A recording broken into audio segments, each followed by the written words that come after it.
Salut à vous, chers amis créateurs. Bienvenue dans cette vidéo dont le sujet est le jeu spirituel. Je suis Étienne Gigant et je suis passionné de comprendre et d'explorer, de pratiquer la structure de l'expérience humaine, de comprendre comment ça se joue, parce que j'ai trouvé que quand on comprend comment se joue l'expérience dans laquelle on est baigné, eh bien, ça nous permet de vivre cette expérience avec beaucoup plus d'envergure, de joie, de passion, de fluidité, de magie. Et ça, c'est ce qui me passionne le plus.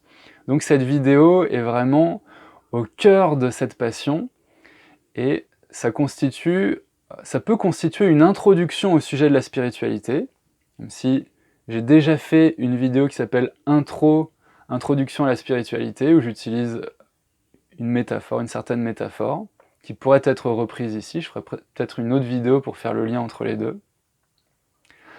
Ici, ça va un peu plus loin que ça.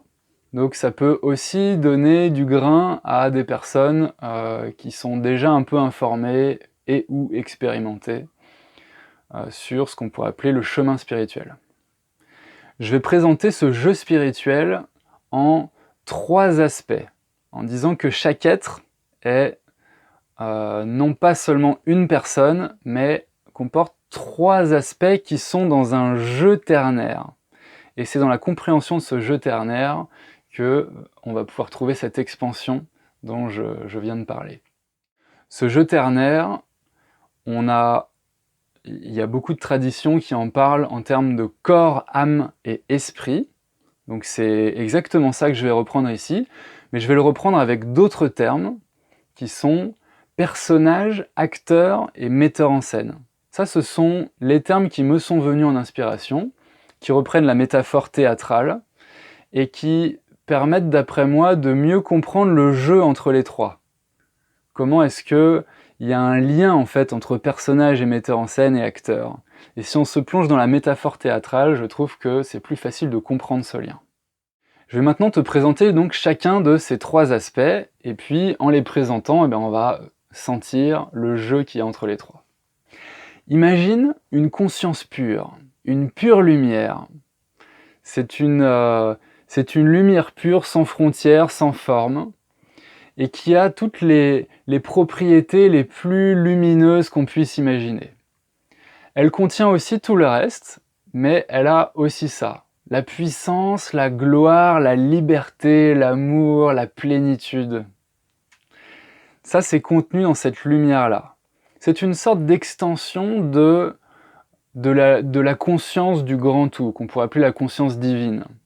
Comme si on en prenait une partie, mais même si ça n'a pas de frontières, mais on peut jouer à dire, voilà, on en prend une partie, et cette individuation du tout va pouvoir jouer le jeu divin, le jeu spirituel, le jouer d'une certaine manière, pendant que d'autres parties du grand tout, du même tout, vont pouvoir jouer d'autres jeux et entrer en relation entre elles. Ça donc c'est l'âme ou l'acteur, c'est ce qui anime. L'acteur au théâtre, c'est celui qui anime le personnage. C'est une énergie humaine qui vient revêtir un personnage, s'identifier à un personnage pour pouvoir jouer un jeu. Cet acteur, c'est le début et la fin de tout le jeu spirituel. C'est de là que tout provient et c'est là que tout retourne. C'est lui qui... C'est à l'intérieur de cette conscience-là que les choses vont se construire, que les choses vont se jouer. Donc l'expérience que nous vivons en tant qu'humains, nous la vivons à l'intérieur de notre propre conscience, même si on vit l'expérience, l'impression d'avoir une conscience à l'intérieur d'un corps et qu'il y a un monde extérieur. L'idée, c'est que pour l'acteur, pour lui, en fait, en réalité, quand on regarde de plus large, on va dire, de plus grand, tout est construit à l'intérieur de la conscience actrice. Cette conscience-là, elle a elle est porteuse d'une intention à un instant donné, l'intention de faire l'expérience d'elle-même en tant que quelque chose. Donc par exemple, elle veut faire l'expérience d'elle-même en tant que compassion. Et cette intention-là va convoquer le deuxième aspect de ce que nous sommes, et qui est le metteur en scène. Le metteur en scène, son rôle à lui, c'est de designer une histoire, de concevoir quelque chose, de tracer des lignes dans l'espace de cette conscience, dans l'espace de l'acteur, à partir de l'énergie de l'acteur, de designer une histoire qui va permettre à l'acteur, en se plongeant dans cette histoire, de vivre son intention.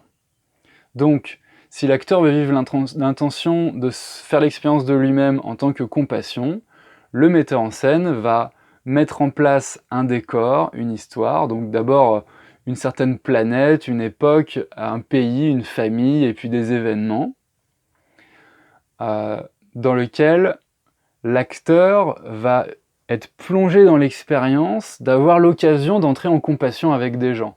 Donc ça va supposer qu'il y ait de la souffrance, pour donner l'occasion d'être en compassion avec cette souffrance. Alors, le metteur en scène, il ne va pas déterminer tous les détails de ce qui se passe à ce moment-là, puisque le but, c'est que l'acteur puisse vivre le jeu de faire des choses dans cette histoire-là, pour pouvoir vivre son intention. Donc le metteur en scène, lui, il va concevoir les grandes lignes et les grandes routes possibles, les grands rendez-vous dans l'histoire, les grands repères, les grands traits de personnalité aussi. Pour que, à l'intérieur de ces grandes lignes, ce grand design-là, l'acteur, en tant que personnage, et c'est la troisième entité dont je parlerai juste après, puisse faire des choix.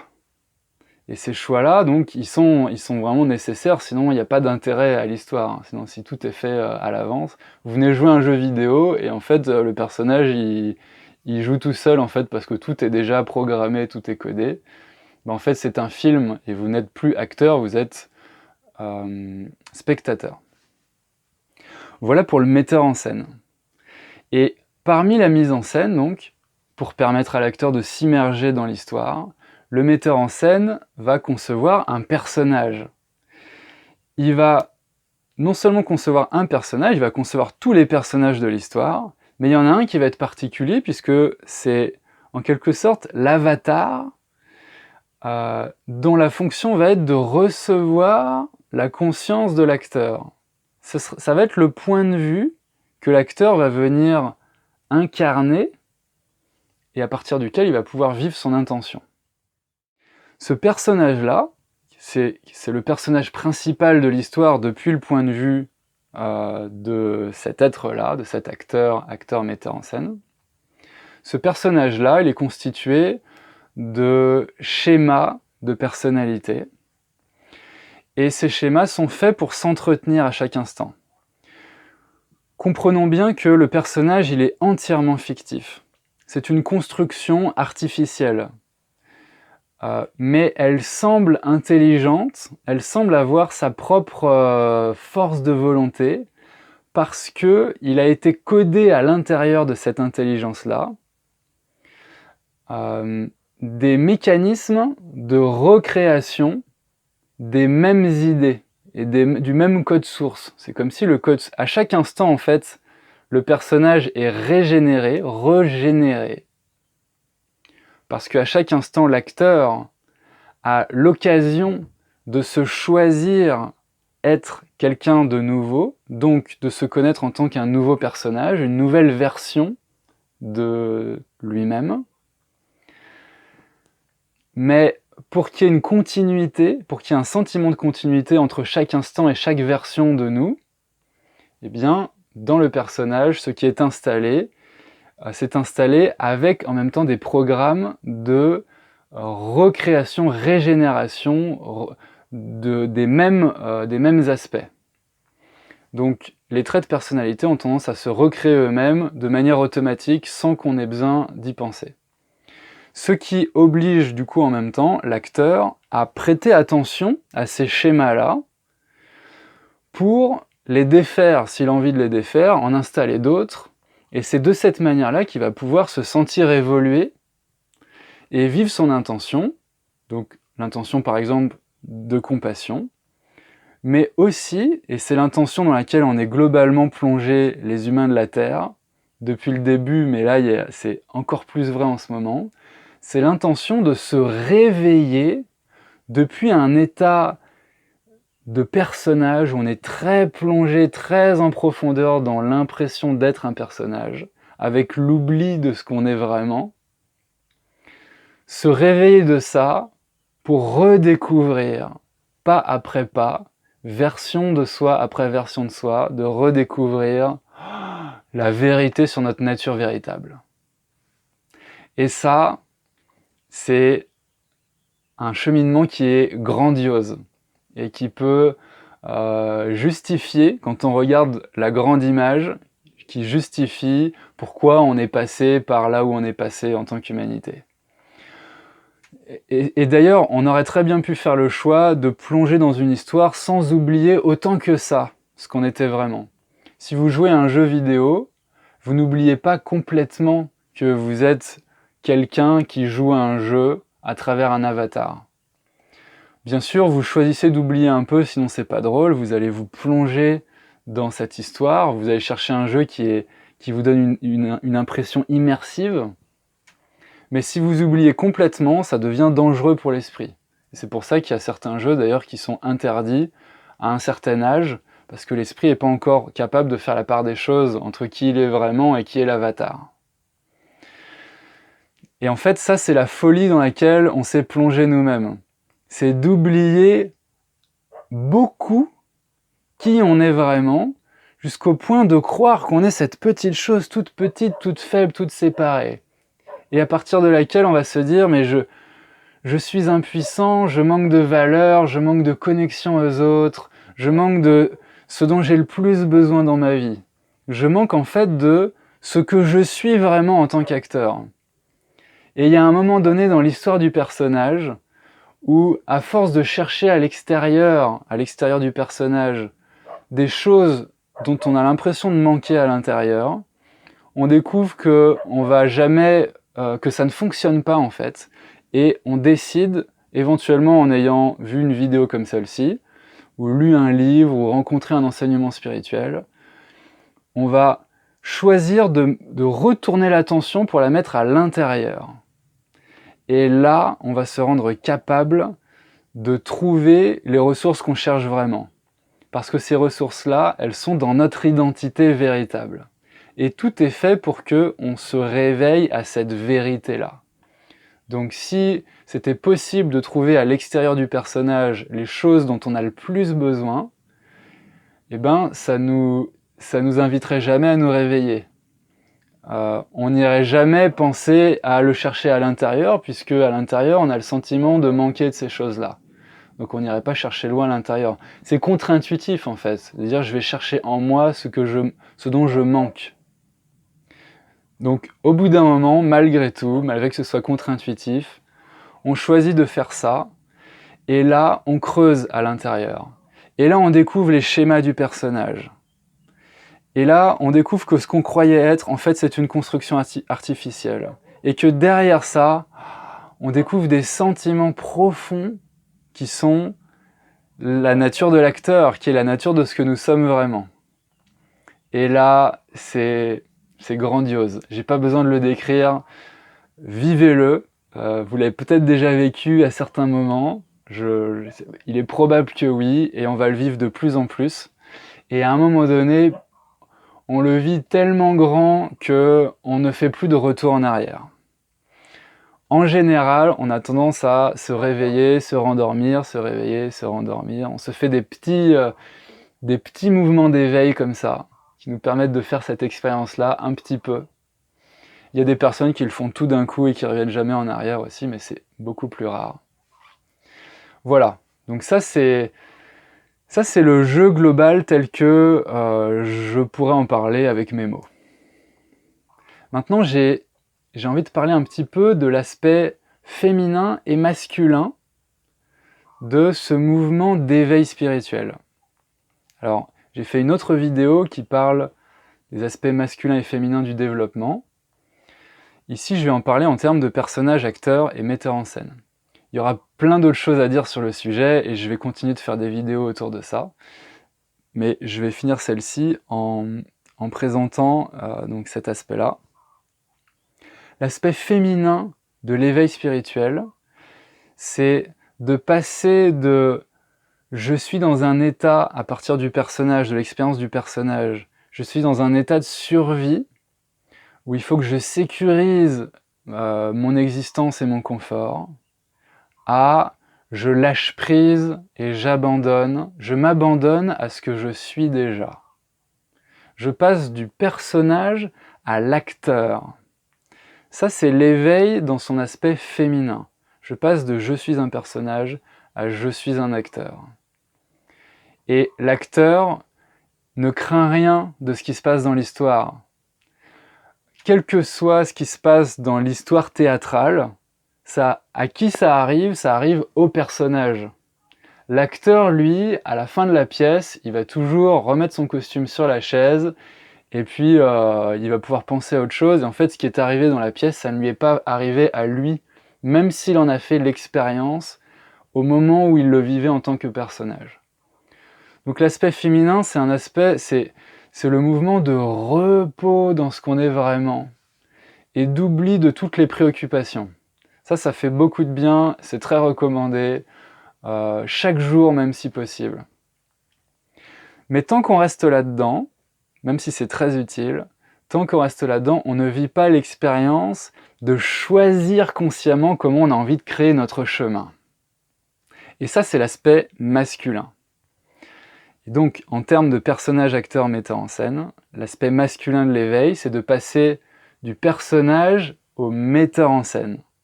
C'est comme si l'acteur, c'est l'aspect féminin spirituel, le metteur en scène, c'est l'aspect masculin spirituel.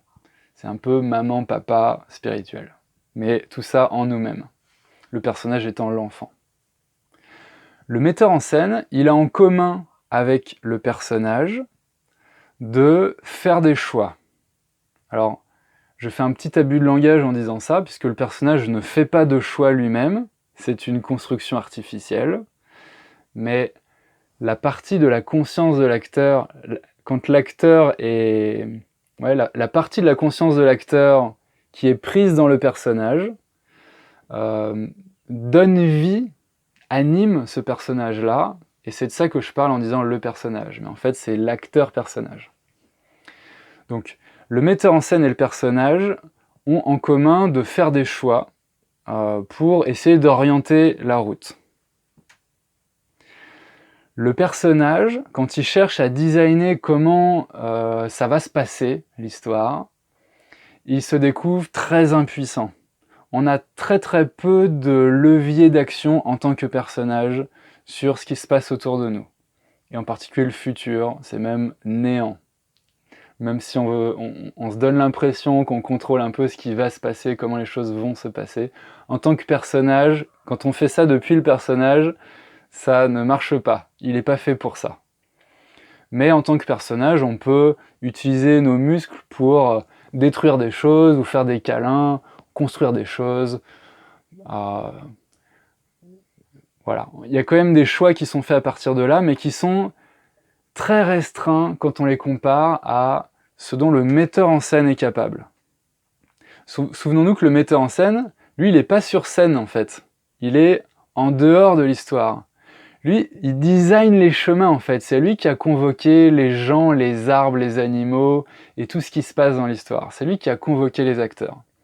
Au passage, ça ne veut pas dire que les gens qui sont dans votre vie ne sont pas des vraies âmes, des vraies consciences, mais c'est plutôt que le metteur en scène a convoqué, en imaginant une certaine expérience, a demandé à des personnes véritables, pas des personnes véritables, des êtres véritables, de venir jouer un rôle avec un certain personnage. Et du coup, on n'a jamais accès à la nature directe de chaque conscience autre. c'est aussi un abus de langage, mais je passe dessus. On n'a pas accès directement aux autres personnes, aux autres autour de nous. On a accès à notre représentation d'eux. Et cette représentation, elle se constitue dans notre conscience, pour notre point de vue, pour notre expérience, pour notre intention. Et donc, le metteur en scène, lui, s'il veut, il bouge une montagne. C'est pas compliqué. Quand vous faites un film, si jamais vous décidez qu'à la scène 3, il y a une montagne qui se déplace, elle se déplace. Et vous faites en sorte que ça apparaisse comme ça. Maintenant, on vient adhérer à certaines règles du jeu pour notre intention, et donc c'est très peu probable que j'aille déplacer une montagne maintenant. Ce serait pas pertinent dans l'histoire, mais en tant que metteur en scène, c'est possible.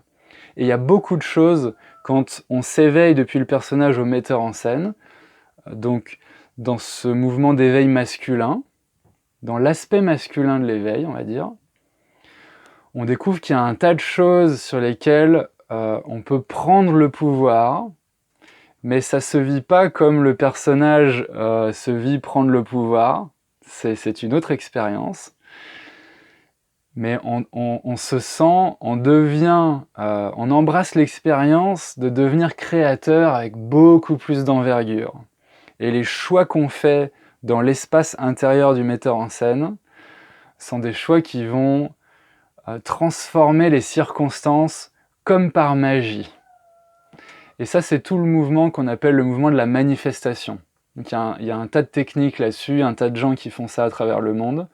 C'est de rendre manifester dans l'expérience que le personnage vit, l'acteur-personnage, de rendre manifeste des désirs qui sont visualisés dans le monde intérieur, dans notre espace spirituel intérieur, on pourrait dire ça comme ça. Et ça, c'est un mouvement assez grandiose aussi. Bien sûr, ça ne fonctionne que parce qu'on s'abandonne à quelque chose. Donc le mouvement féminin, il est, comme d'habitude, masculin et féminin sont les deux aspects d'un même mouvement, donc les deux sont faits pour aller ensemble. Mais je vois aussi pas mal de gens qui veulent se cantonner à l'un de ces deux aspects-là. Et si on fait trop ça, bah, ça fonctionne moins bien. Hein. Si on refuse l'autre, plus on refuse l'autre et moins ça fonctionne bien. Même si ensuite, même si on accepte les deux, il y a quand même il y a des phases de vie, on sera plutôt dans un aspect féminin, d'autres plutôt un aspect masculin. Et il y a une danse naturelle qui se fait entre les deux et un équilibre qui se forme.